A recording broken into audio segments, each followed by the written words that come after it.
मेरे प्यारे साथियों, नमस्कार। दोस्तों, आज के लाइफ मैनेजमेंट में मैं आप सबसे चित्रों से निकलने वाली ऊर्जा के बारे में कुछ बातें करने जा रहा हूं। लेकिन इससे पहले कि मैं अपनी बात की शुरुआत करूं, मैं थोड़ी सी बात अपने कल के विषय पर करना चाहूँगा। कल मैंने आप सबसे मेट्रो के अपने छोटे से सफ़रनामा की चर्चा की थी और उसके बारे में कहा था कि आप सब अपने अपने स्तर पर विचार करके मुझे बताएं कि इससे क्या मैसेज निकलता है। मेरे पास कुछ ईमेल आए हैं, लेकिन जो मेरा मकसद था खासकर उस आप कह लीजिए छोटे से संस्मरण को बताने का, वह कुल मिलाकर के दोस्तों इतना ही था कि कैसे घटना एक ही घट रही है, लेकिन हमारी जो अपेक्षाएं हैं किस तरीके से बदलती चली जा रही हैं। यानी कि कभी तो हम मेट्रो के उस अनाउंसमेंट को बिल्कुल सही ठहरा देते हैं, फिर कभी थोड़ी देर बाद अपनी ज़रूरत के हिसाब से उसे गलत ठहरा देते हैं, और बाद में फिर जब हमें वह सही लगता है, हमारे लिए उपयोगी लगता है, तो हम उसकी तारीफ करने लगते हैं।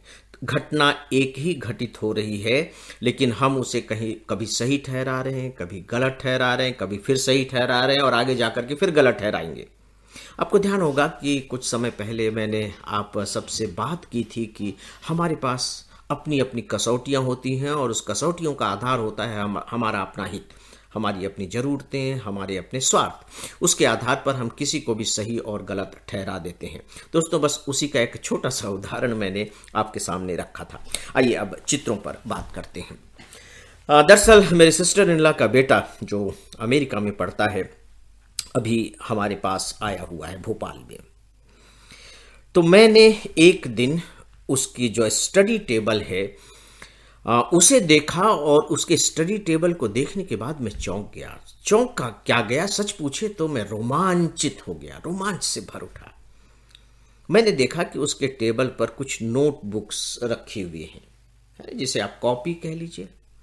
किसी कॉपी पर आइंस्टीन का चित्र है, किसी कॉपी पर न्यूटन का चित्र है, किसी पर एडम स्मिथ विराज रहे हैं, किसी पर बकायदे जो हमारे एडिसन महोदय हैं वे हैं। इन सब नामों से आप डेफिनेटली परिचित होंगे, है ना। ये बहुत ही महान वैज्ञानिक हैं, रहे हैं, इसमें अर्थशास्त्री भी रहे हैं। तो मैं चौंका क्यों?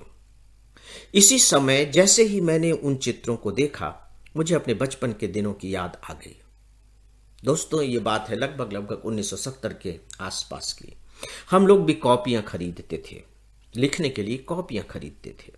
और जब हम लोग कॉपियां खरीदते थे तो कौन सी कॉपी खरीदें, इसका निर्धारण दो बातों से होता था। पहला तो यह है कि आपको कितनी मोटी कॉपी चाहिए, और दूसरा इससे होता था कि उसके फ्रंट पेज पर किसका चित्र छपा हुआ और वह चित्र कितना खूबसूरत है।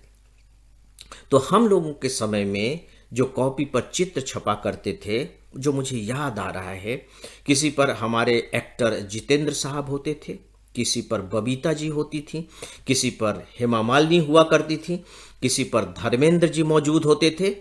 हमारे कॉपियों के मुख पृष्ठ पर ये होते थे। अब यहां मैं देख रहा हूं कि किसी पर बकायदे एडिसन मौजूद हैं, किसी पर आइंस्टीन मौजूद है। दोस्तों, क्या आपको इसमें कुछ फर्क दिखाई देता है? और मैं आपको बताना चाहूँगा कि जो हमारी सिस्टर इन लॉ का जो बेटा है, वहाँ कंप्यूटर साइंस इंजीनियरिंग कर रहा है और वो फर्स्ट ईयर में ही है।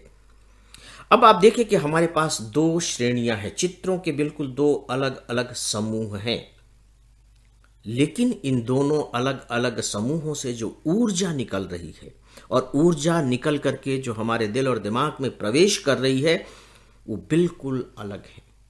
मैं ऊर्जाओं की क्वालिटी की बात नहीं कर रहा हूं। देखिए, जो एक्टर एक्ट्रेसेस हैं अपने जीवन में बहुत सफल हैं, नो डाउट, वो सेलिब्रिटी हैं। और जो इधर हम आइंस्टीन और एडिसन को देख रहे हैं, ये भी जीवन में बहुत सफल हैं और ये भी हमारी बहुत बड़ी सेलिब्रिटी हैं।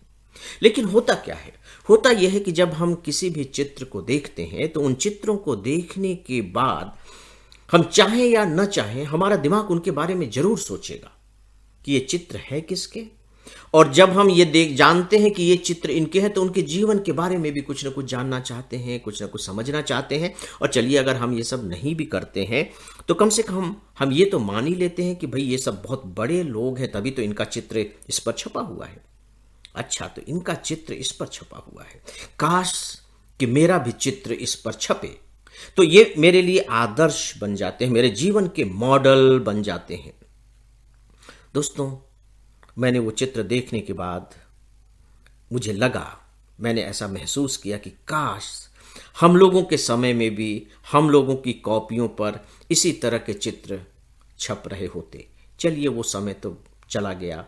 काश कम से कम आज ही हम इस बात को समझ लें कि हमें अपने बच्चों के सामने, अपने नौजवान साथियों के सामने किस तरीके के चित्रों के मॉडल उपलब्ध कराने हैं। शायद इससे उनकी ऊर्जा का जो स्वरूप है, उनकी ऊर्जा की जो गुणवत्ता है, उसमें कुछ बहुत अच्छे सकारात्मक परिवर्तन आ जाए। तो दोस्तों, आज बस इतना ही। नमस्कार।